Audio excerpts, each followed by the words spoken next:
Hallelujah, सबको जय मसीह की मेरे प्रियो। आज हम लोग लूका की पुस्तक इसका 15वां अध्याय और उसमें से 11वें वचन से हम लोग देखने वाले उड़ाऊ पुत्र के बारे में यहाँ पर लिखा है। 11 से लेके 32 आयत तक यहाँ पर ईसा मसीह ने एक उड़ाऊ पुत्र का दृष्टांत सुनाया। मेरे प्रियो, कई बार हम लोगों ने उड़ाऊ पुत्र के बारे में स्किट देखा हुआ है। चर्चेस में हमेशा क्रिसमस के टाइम बोलो या 31 को बोलो, ये उड़ाऊ पुत्र के बारे में स्किट बताते हैं और उसके बारे में हम लोग जानते भी हैं। बहुत से लोग इसके बारे में जानते हैं, लेकिन उसका जो दूसरा कैरेक्टर है, जो उसका बड़ा भाई है, उसके बारे में कई बार ऐसा होता है कि हम लोग उसकी तरफ ध्यान नहीं देते। सो आज हम लोग ये दोनों ही कैरेक्टर क्या है, ईसा मसीह क्या कहना चाहते हैं, ये हम लोग देखने वाला है इस दृष्टांत के द्वारा। यहाँ पर लिखा है, फिर उसने कहा, यानी ईसा मसीह ने कहा, किसी मनुष्य के 2 पुत्र थे। उसमें से छोटे ने पिता से कहा, हे पिता, संपत्ति में से जो भाग मेरा है वह मुझे दे दे। उसने उसको अपनी संपत्ति बांट दी। यहाँ पर देखते हैं कि उसका जो छोटा पुत्र था, उसने अपने पिता से अपना हिस्सा, संपत्ति का जो हिस्सा होता है, वो मांग लिया और पिताजी ने भी उन्हें वो दे दिया। बहुत दिन न बीते थे कि छोटा पुत्र सब कुछ इकट्ठा करके दूर देश को चला गया और वहाँ कुकर्म में अपनी संपत्ति उड़ा दी। जब वह सब कुछ खर्च कर चुका तो उस देश में बड़ा अकाल पड़ा और वह कंगाल हो गया। यहाँ पर हम देखते हैं कि उसका जो छोटा पुत्र था, जिसने अपनी संपत्ति लेकर दूर देश में चला गया और उसने सारी संपत्ति कुकर में उड़ा दी और उस शहर में बहुत अकाल पड़ा और वो कंगाल हो गया था। इसलिए वह उस देश के निवासियों में से एक के यहाँ जा पड़ा।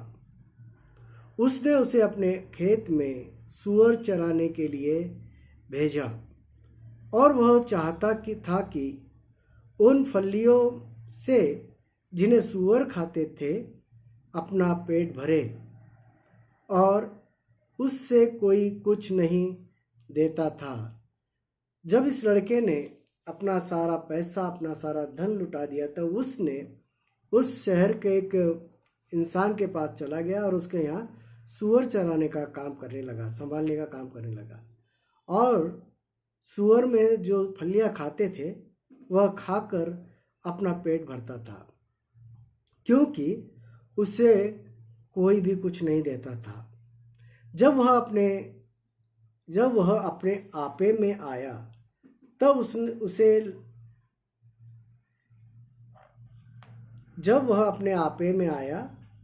तब कहने लगा, मेरे पिता के कितने ही मजदूरों को भोजन अधिक रोटी मिलती है और मैं यहाँ भूखा मर रहा हूँ।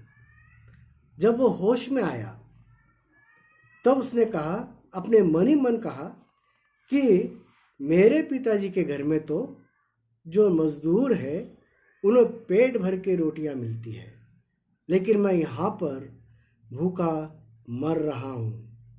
और आगे वो कहता है, मैं अब उठकर अपने पिता के पास जाऊँगा और उससे कहूँगा कि हे पिताजी, मैंने स्वर्ग के विरुद्ध और तेरी दृष्टि में पाप किया है।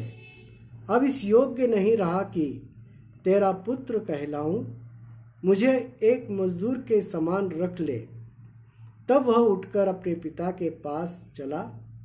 वह अभी दूर ही था कि उसके पिता ने उसे देखकर तरस आया और दौड़कर उसे गले लगाया और बहुत चूमा। पुत्र ने उससे कहा, पिताजी, मैं स्वर्ग के विरुद्ध मैं और तेरी दृष्टि में पाप किया है और अब इस योग्य नहीं रहा कि तेरा पुत्र कहलाऊं। यहाँ पर हम देखते हैं कि जो उड़ाऊ पुत्र है अपने पिता के घर जा चुका है और वह अपनी गलती का इकरार कर रहा है, कि वो कहता है कि हे पिता, मैं तेरा पुत्र कहलाने के योग्य नहीं हूँ, तो मुझे अपने घर में एक मजदूर की तरह रख, क्योंकि मैंने तेरे विरुद्ध और स्वर्ग के विरुद्ध पाप किया है। परंतु पिताजी कहता है, अपने दासों से कहा, यानी उसके पिताजी ने अपने दासों से कहा, झट अच्छा वस्त्र निकाल कर उसे पहनाओ और उसके हाथों में अंगूठी और पाँव में जूतियां पहनाओ और पाला हुआ बछड़ा लाकर मारो, ताकि हम खाएं और आनंद मनाएं। मेरे प्रिय, यहाँ पे हम देखते हैं कि पिताजी को उसके बारे में गुस्सा नहीं आया, या पिताजी ने उसे यानी पिताजी को कोई गुस्सा नहीं आया, कि बल्कि उसके पिताजी का इतना प्यार था कि उसके बेटे ने जितनी भी गलती की उसने उसे सब बातों से माफ किया। क्यों? आगे वो कहता है, क्योंकि मेरा यह पुत्र मर गया था, फिर जी गया है, खो गया था, अब मिल गया है, और वे आनंद करने लगे। अब यहाँ पर हम देखते हैं कि उसने अपने बेटे को माफ़ किया और उससे एक अच्छा बकरा काटा और वो लोग आनंद और खुशियाँ मनाने लगे। उतने में आगे क्या होता है, परंतु उसका ज्येष्ठ पुत्र खेत में था। जब वह आते हुए घर के निकट पहुंचा तो उसने गाने बजाने और नाचने का शब्द सुना। अंत उसने एक दास को बुलाकर पूछा, यह क्या हो रहा है? उसने उससे कहा, यानी उसका जो दास था, वो दास ने उससे कहा, तेरा भाई आया है और तेरे पिता ने पाला हुआ बछड़ा कटवाया है, इसलिए कि उसे भला चंगा पाया है। यह सुनकर वह क्रोध से भर गया। अब यहाँ पर हम देखते हैं कि जो उसका बड़ा बेटा था, जो उसके साथ में रहता था, उसे गुस्सा आया है। और आगे वो कहता है, क्रोध से भर गया और भीतर जाना ना चाहा, परंतु उसका पिता बाहर आकर उसे मनाने लगा। उसका पिताजी बाहर आया और उसे मनाने लगा, उससे कहने लगा, क्या कहता है हम देखते हैं।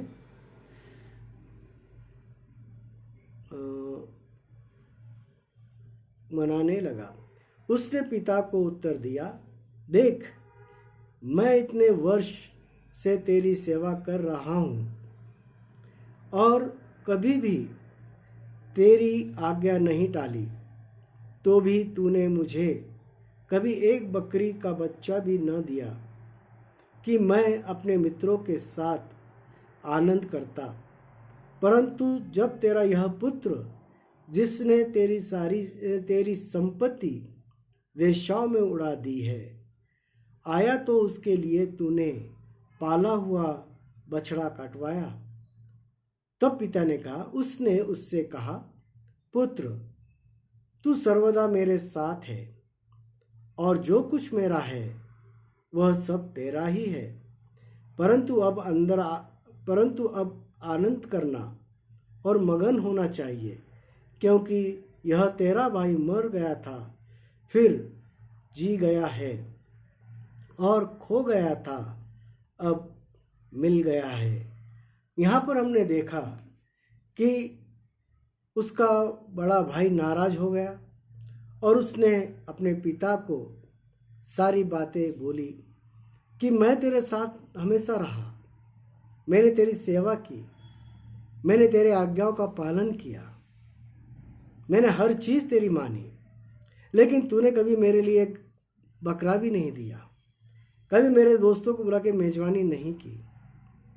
उसका पिताजी उसे समझाने की कोशिश करता है और यह कहता है कि जो कुछ मेरा है वो सब कुछ तेरा ही तो है।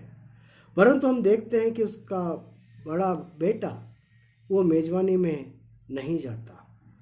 मेरे प्रिय, यहाँ पर मुझे कहना क्या है, मैं ये कहना चाहता हूँ कि भले ही हम देखते कि हमारे नज़रिए से कि उसका जो छोटा भाई था जिसने अपनी सारी संपत्ति को उड़ा दिया, गलत कामों में उड़ा दिया, एक स्वाभाविक है, एक मनुष्य के नज़र से अगर हम देखें तो ये बात सच है कि हमें क्रोध आ सकता है, हमें बुरा लग सकता है, परंतु परमेश्वर का न्याय अलग है। प्रभु यीशु जो पढ़ाते हैं, जो सिखाते हैं, उसका कहने का मतलब बहुत अलग होता है। ईसा मसीह यहाँ कहना चाहते हैं, और अगर हम मत्ती रचित सुसमाचार इसका मुझे लगता है 9वां अध्याय 9 और उसकी 12वीं आयत और 13वीं आयत यहाँ पढ़ेंगे तो हमें पता चलता है। ईसा मसीह कहना चाहते हैं, यह सुनकर यीशु ने उनसे कहा, वैद्य भले चंगों के लिए नहीं परंतु बीमारों के लिए आवश्यक है, इसलिए तुम जाकर इसका अर्थ सीख लो। मैं बलिदान नहीं परंतु दया चाहता हूँ, क्योंकि मैं धर्मियों को नहीं परंतु पापियों को बुलाने आया हूँ। यहाँ पर ईसा मसीह ये कहना चाहते हैं कि जो धर्मी है उनके लिए तो मैं इस संसार में नहीं आया, तो मैं जो पापी लोग हैं, जिन लोगों का जीवन पाप में भरा हुआ है, मैं उन्हें पापों से छुड़ाने आया हूँ। और हम देखते हैं इसका जो पुत्र था उसने एक अच्छा काम किया, वो यह है कि उसने अपने पापों का अंगीकार किया, उसने अपने पापों का प्रायश्चित किया और उसने एक अच्छा हिस्से का चुनाव किया। और हम देखते कि उसके लिए आनंद और उत्साह मनाया गया। परंतु हम देखते हैं दूसरी ओर उसका जो दूसरा हिस्सा है, जो उसका दूसरा पुत्र है, वह नाराज हुआ और उसने उस महफिल में जाने से मना कर दिया।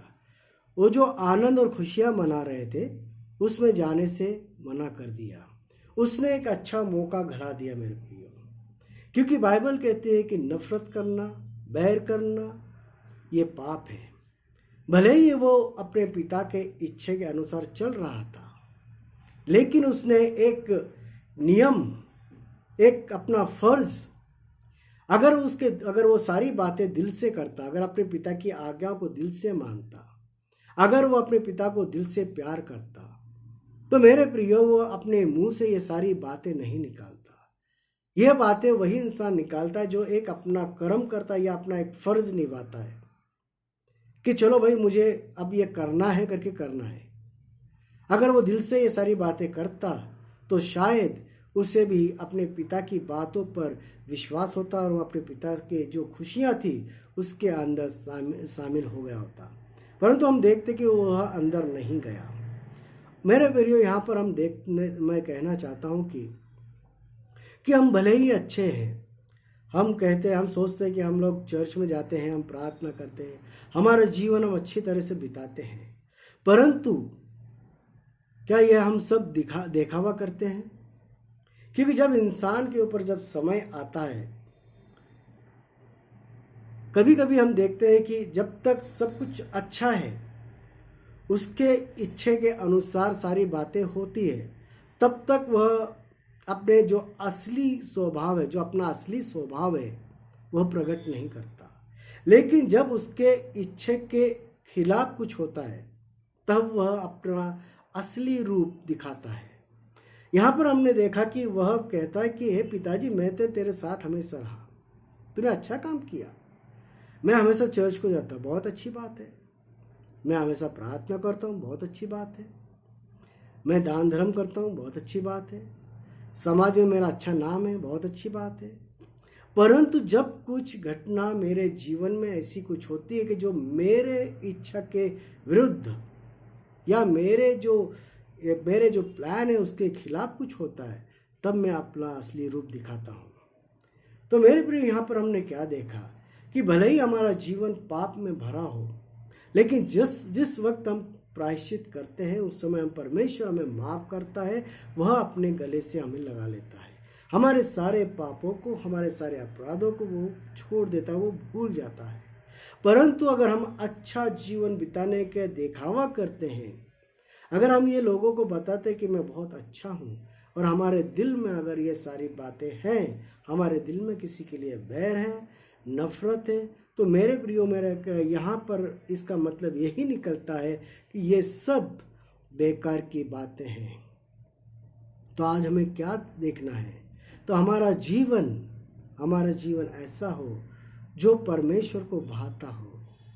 हमारे जीवन में हम वही करें जो परमेश्वर को अच्छा लगता है। और मुझे ऐसा लगता है कि हमारा जीवन बाहर से जैसा है वैसा अंदर से होना चाहिए। हमें दुहेरा जीवन नहीं जीना चाहिए। हमारा दुहेरा जीवन का मतलब क्या होता है कि हमारा बाहर का जीवन अलग होता है, अंदर का जीवन अलग होता है। हम बाहर से बताते हैं कि हम बहुत आज्ञाकारी लोग हैं, हम बहुत धार्मिक लोग हैं, परंतु हमारे मन में ये सारी बातें नहीं हैं। अगर इस व्यक्ति के अंदर ये सारी बातें होती तो शायद वह अपने पिता के विरुद्ध या अपने पिता के खिलाफ नहीं बोलता, अपने भाई के खिलाफ नहीं बोलता, वह अपने भाई को माफ़ कर देता और उसे गले लगा के उस खुशी में, उसके आनंद में वो शामिल हो जाता। परंतु ऐसा नहीं हुआ। इसलिए मेरे प्रियो, सावधान रहने की ज़रूरत है कि हमारा मन, क्योंकि परमेश्वर हमारा बाहर का रूप नहीं देखता, तो परमेश्वर हमारा जीवन देखता है। परमेश्वर हमारा जो मन है वो देखता है।